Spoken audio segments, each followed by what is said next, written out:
చేశాడు తమ గురించి అనుకున్నారో తెలిసిద్దు. అంటే ఆయన పిలిచి ఇద్దరు మీరు అందరూ ఇట్లా కోఆర్డినేట్ చేసుకోండి అని చెప్పడంతో అర్థమైపోయింది. అప్పటి నుంచి వాళ్ళకి ఇతని మీద మరింత కక్ష పెరిగింది. ఇక అప్పటి నుండి ఇక అంతర్గత వ్యవహారాలు బహిర్గతమయ్యి తిట్టుకోవడం ప్రారంభించారు.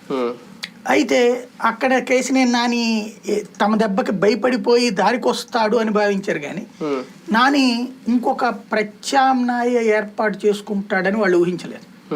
ప్రతి చోట కూడా అంటే బాబు ఏమనేవాళ్ళు మామూలుగా ఇటు ఈయన్ని కనిపించేస్తా, నువ్వు అంతకైతే సరైన టోటల్ చూడు, ఏదన్నా ఉంటే కనుక అప్పుడు మాట్లాడదాం అనేది చెప్పుంటారు.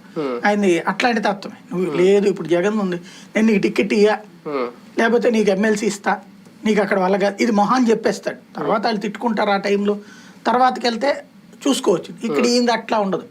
సరే నేను చూస్తానులే, నీదేదో చెప్పు నేను మాట్లాడతా, ఇట్లా ఉంటుంది.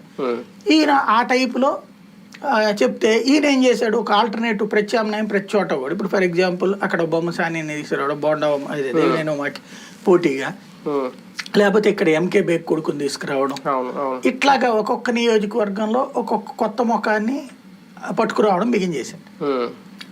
అక్కడ ఇంకొంచెం థ్రెట్ ఫీల్ అయ్యారు లోకల్గా ఉన్నటువంటి క్యాండిడేట్లు.